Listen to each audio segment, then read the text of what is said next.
अस्सलाम वालेकुम dear students. आज के लेक्चर में हम बात करेंगे about plane EM waves in a conducting media. Plane electromagnetic waves को हमने डिस्कस करना है कंडक्टिंग मीडिया के अंदर। तो सबसे पहले तो हम इसका इंट्रोडक्शन देखेंगे, बाद में हम इसकी कंप्लीट डेरिवेशन भी करेंगे। तो स्टार्ट करते हैं यहीं से इसके इंट्रोडक्शन के साथ। Since we know that the properties of a conducting media are, अब जो भी कंडक्टिंग मीडिया हमारे पास होता है, मीडियम होता है, ठीक है, उसकी कुछ प्रॉपर्टीज़ होती हैं, यानी कि उन प्रॉपर्टीज़ की बिना पर ही हम उसको कंडक्टिंग मीडिया बोलते हैं। वो कौन कौन सी प्रॉपर्टीज़ होती हैं उस कंडक्टिंग मीडियम की? सबसे पहली बात, उसमें हमारे पास जो डेंसिटी है रो, वो कितनी क्या होती है? ज़ीरो होती है, ठीक है। उसके बाद जो आपके पास ये जो साइन ऑफ सिग्मा, ये भी क्या होती है, इसकी वैल्यू भी क्या होती है आपके पास? ज़ीरो होती है, ठीक है। यहाँ पे जो एप्सिलॉन नॉट है वो इस चीज़ के बराबर होता है और म्यू नॉट जो है वो इस चीज़ के बराबर होता है, ठीक है। सो सिमिलरली यहाँ पे जो है वो बी है, यानी कि जो पास जो मैग्नेटिक फील्ड है वो म्यू एच के बराबर होती है, जे इस चीज़ के बराबर होता है, और हमारे पास जो है वो डी की वैल्यू जो है वो हमारे पास ये होती है, ठीक है। इन वैल्यूज़ को हम जो ये वाली जो प्रॉपर्टीज़ हैं या फिर ये वाली जो वैल्यूज़ है वो हमें एक कंडक्टिंग मीडियम के अंदर मिलती हैं, ठीक है।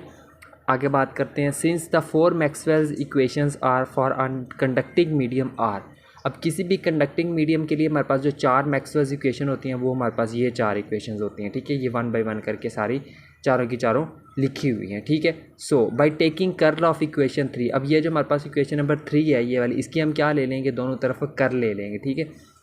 सो ये हमने इधर भी कर ले लिया और यहाँ पे भी हमने क्या ले ली? कर ले लिया। अब हम ये देखिए हमारे पास एक वेक्टर आइडेंटिटी है, इसकी ओपन फॉर्म हमारे पास ये होती है, ठीक है, वो हमने लिख ली और यहाँ से जो है वो ये सेम एज इट इज़ नीचे उतार लिया। इसको हम कह देते हैं इक्वेशन नंबर 5। उसके बाद देखिए पुट इन 1, अब इस वैल्यू को हमने किस में पुट कर देना है? इक्वेशन नंबर 1 में पुट कर देना है, ठीक है। सॉरी, यहाँ पे हमने यहाँ पे गलत लिखा है, पुट इन 1, यहाँ पे लिखना है आपने फ्रॉम 1, ठीक है। इक्वेशन नंबर 1 में देखिए हमारे पास डेल डॉट ई की वैल्यू पड़ी हुई है 0, वो हमने वैल्यू उठा के यहाँ पे पुट कर देनी इस जगह पर, ठीक है। सो 0 आ गई, ये पूरी की पूरी टर्म खत्म हो जाएगी, ठीक है। यहाँ पे देखिए फ्रॉम इक्वेशन नंबर 4, अब इक्वेशन नंबर 4 में देखिए हमारे पास किसकी वैल्यू पड़ी हुई है? डेल क्रॉस बी की ये वाली वैल्यू पड़ी हुई है, ठीक है। तो उसकी जगह पे जो है वो हम डेल क्रॉस यहाँ पे जो है वो उसकी वैल्यू आ गई, ठीक है। आगे उसको सिंप्लीफाई भी कर लिया, यहाँ तक हो गया। अब देखिए इधर माइनस है, दोनों तरफ माइनस को मल्टीप्लाई करेंगे तो साइन चेंज हो जाएंगे, तो इसको हम कह देते हैं इक्वेशन नंबर 7 का नाम दे देते हैं, ठीक है। अब देखें ये हमारे पास क्या है? एक सेकंड ऑर्डर डिफरेंशियल इक्वेशन है, तो इसका जो सोल्यूशन है हमारे पास वो हमारे पास क्या है? वो हमारे पास इस चीज़ के बराबर आता है, ठीक है। इसका जो डिफरेंशियल सोल्यूशन है वो, इसको हम कह देते हैं बहरहाल equation number 8। Now bye taking curl of equation 4, अब जो हमारे पास जो इक्वेशन 4 थी उसकी कर ले लेनी हमने, ठीक है। तो इक्वेशन नंबर 4 की जब हम कर ले लेते हैं तो ये हमारे पास आ जाती है, ठीक है। अब यहाँ पे देखिए हमारे पास जो है वो ये फिर से एक वेक्टर आइडेंटिटी, इसकी ओपन फॉर्म हमारे पास क्या रहेगी? ये वाली आ जाएगी, ठीक है। और आगे वाली जो ये दोनों टर्म्स है वो हमने सेम एज इट इज़ नीचे लिख लेनी है, ठीक है। अब ये आ गई हमारे पास इक्वेशन नंबर 9 फ्रॉम 2 एंड 3। अब इक्वेशन नंबर 2 और 3 में हमारे पास कुछ वैल्यूज़ पड़ी हुई। इक्वेशन नंबर 2 में देखिए आपके पास बी डॉट डी की वैल्यू पड़ी होगी, ठीक है। और जो है वो इक्वेशन नंबर जो 3 है उसमें देखिए आपके पास जो है वो किसकी वैल्यू पड़ी हुई है? डेल क्रॉस ई की वैल्यू पड़ी हुई है, ठीक है। तो उन दोनों वैल्यूज़ को जो है वो हमने इस इक्वेशन के अंदर यूज़ करना है। जब हम रिप्लेस करेंगे तो हमें ये वाली इक्वेशन मिलेगी, इसको हम कह देंगे इक्वेशन नंबर 10। इसको मज़ीद हम साथ में सिंप्लीफाई करेंगे तो हमारे पास जो है वो इधर देखिए ये माइनस, दोनों तरफ माइनस से मल्टीप्लाई कर दें तो ये डायरेक्ट साइन चेंज करके यहाँ पे इसको सिंप्लीफाइड फॉर्म में लिख दिया है। ये हमारे पास इक्वेशन नंबर 11 आ गई। अब देखें ये फिर एक हमारे पास एक जो है वो सेकंड ऑर्डर डिफरेंशियल इक्वेशन है, तो इसका जो सोल्यूशन होगा वो हमारे पास क्या होगा? b इज़ इक्वल टू इस चीज़ के बराबर आ जाएगा। इसको हम कह देंगे इक्वेशन नंबर 12, ओके।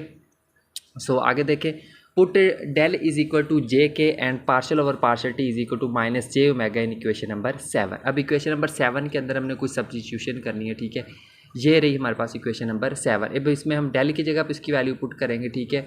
और साथ में जो है वो हम जो है वो पार्शल ओवर पार्शल टी की जगह पे माइनस जे ओमेगा पुट करेंगे। जब हम इक्वेशन नंबर 7 में उसकी वैल्यूज़ को रिप्लेस करेंगे तो हमें ये इक्वेशन मिल जाएगी। अब यहाँ से आगे जस्ट करनी है हमने सिंप्लीफिकेशन, ठीक है। सिंप्लीफिकेशन कैसे करेंगे? यहाँ पे देखिए हमारे पास जो है वो ये आ जाएगा जे स्क्वेयर के स्क्वेयर ई आ जाएगा, ठीक है।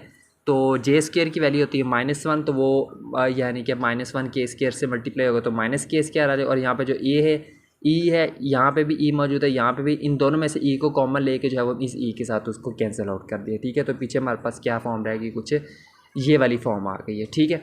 सो दोनों तरफ माइनस से मल्टीप्लाई करेंगे तो साइन चेंज करके हमें यहाँ से मिल जाएगी इक्वेशन नंबर 13 मिल जाएगी, ठीक है। और यहाँ पे के क्या है, वेर के is propagation constant and is define है। और यहाँ पे ये जो के है ये इसको हम प्रोपिगेशन कांस्टेंट बोलते हैं और इसकी जो वैल्यू है वो हमारे पास होती है अल्फ़ा प्लस जे बीटा के बराबर होती है, ठीक है। यहाँ पे जो है दोनों तरफ हमने स्केयर ले लिया, ठीक है। ये ए प्लस बी वाला फार्मूला बन गया, a square minus two plus b square minus two plus two a b, ठीक है। यहाँ पे जो है वो माइनस क्यों आया है यहाँ पे, क्योंकि जब हम बी का स्केयर लेंगे तो जे बीटा जे स्केयर की जगह पे क्या आएगा, यहाँ पे माइनस वो डायरेक्ट लिखा हुआ है, ठीक है। जैसे यहाँ पे नीचे भी मेंशन किया हुआ है, इसको हम बहरहाल इक्वेशन नंबर 14 का नाम दे देते हैं, ठीक है।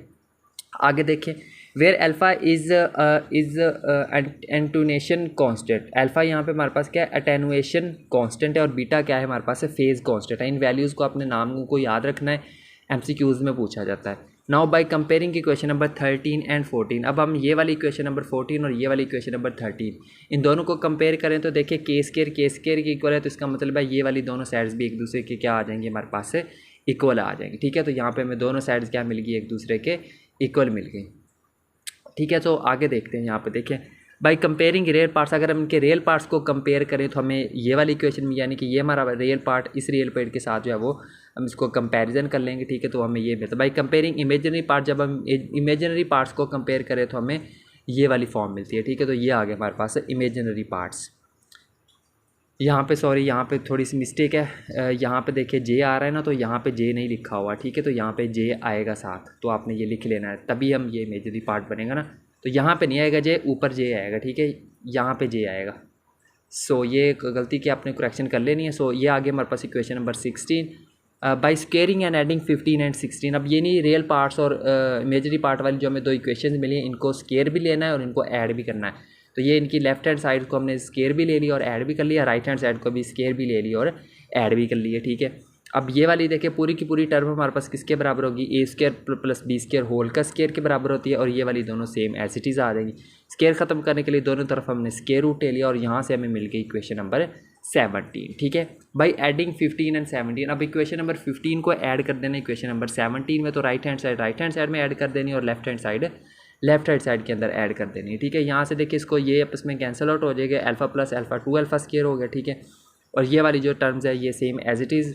यहाँ से देखिए हमारे पास देखिए स्केयर फॉर्म में आ रहा है, तो म्यू एप्सिलॉन नॉट और ओमेगा को, ये इनके जब हम स्केयर इनको स्केयर्स को ओपन करके कॉमन लेंगे तो वो स्केयर रूट कैंसिल आउट हो जाएगा, तो पीछे हमारे पास जस्ट ये वाली इक्वेशन रह जाएगी, ठीक है। सो आगे देखें, यहाँ पे देखें अगर हम जस्ट अल्फ़ा स्केयर की वैल्यू फाइंड करनी है तो 2 को उधर जाके हमने क्या कर दिया है, डिवाइड कर दिया, ठीक है। और यहाँ पे अल्फ़ा स्केयर है तो स्केयर ख़त्म करने के लिए दोनों तरफ फिर से स्केयर रूट ले लेंगे, तो वो हमारे पास क्या रह जाएगा, ये वाली इक्वेशन मिल जाएगी। इसको हम क्या देते हैं, इक्वेशन नंबर 18 कह देते हैं, ठीक है। बाई सब्ट्रैक्टिंग 17 एंड 15, अब हमने इक्वेशन नंबर 17 और 15 को क्या करना है, सब्ट्रैक्ट करना है। सब्ट्रैक्ट करने के बाद हमें क्या इक्वेशन मिलती है, ये वाली इक्वेशन मिलती है, ठीक है। जैसे हमने ऊपर ऐड करके हमें ये इक्वेशन मिली थी, सिमिलरली इसको माइनस करके हमें ये वाली इक्वेशन मिलेगी। कैलकुलेशन आप डायरेक्ट भी लिख सकते हैं इसको, या फिर आप थोड़ी सी कैलकुलेशन कर भी सकते हैं, ठीक है, ईजी है। ये आगे इक्वेशन नंबर हमारे पास है 19। So here the electric field plane wave propagation in conducting medium is given by, तो electric field plane wave propagation जो कंडक्टिंग मीडियम के अंदर है वो हमारे पास क्या है, इस चीज़ के बराबर होती है, ठीक है। उसको जस्ट अपने आगे थोड़ा सा सिंप्लीफाई करना है, ठीक है। तो यहाँ पर देखिए आपके पास जो है वो के की वैल्यू हमने पीछे फाइंड की थी वो हमने लिख ली, ठीक है। बाकी सारी टर्म्स क्या आ जाएगी, सेम एज इट इज़। इसको थोड़ा सा सिंप्लीफाई करेंगे तो हमें ये वाली इक्वेशन मिल जाएगी, ठीक है। सो यहाँ पे देखें जो है वो जो चीज़ें जो है वो ये जो बी डॉट ई आर है उसकी बेस अलहदा कर देनी है, बाकी टर्म्स की बेस अलहदा ही रहने देनी है, ठीक है। सो आगे देखें यहाँ पे similarly magnetic field plane wave propagation and conductive media is given by, तो यही हमारे पास जो है वो इसकी जो मैग्नेटिक फील्ड के लिहाज से अगर हम बात करें प्लेन वेव की प्रोपिगेशन करते हुए तो कंडक्टिव मीडिया के अंदर, तो वो हमें ये वाली इक्वेशन मिलती है। तो ये आ गई हमारे पास इलेक्ट्रिक फील्ड के लिहाज से और ये आ गई मैग्नेटिक फील्ड के लिहाज से, ठीक है स्टूडेंट। तो ये थी हमारी EM वेव्स, ठीक है, इन कंडक्टिव मीडिया। उम्मीद करता हूँ आपको आज के लेक्चर की जो है वो डेरिवेशन अच्छे से समझ आई होगी। थोड़ी सी कंप्लेसिव डेरिवेशन है, लेंथी लेक्चर है, थोड़ा सा बहरहाल स्टेप वाइज कैलकुलेशन की गई है इसको, और यहाँ पे मैंने आपको उसको एक एक स्टेप को अच्छे तरीके के साथ समझाने की भी कोशिश की है। उम्मीद करता हूँ आपको आज के लेक्चर समझ आया होगा। सो मिलते हैं नेक्स्ट लेक्चर में किसी और टॉपिक के साथ, तब तक के लिए टेक केयर एंड अल्लाह हाफिज़।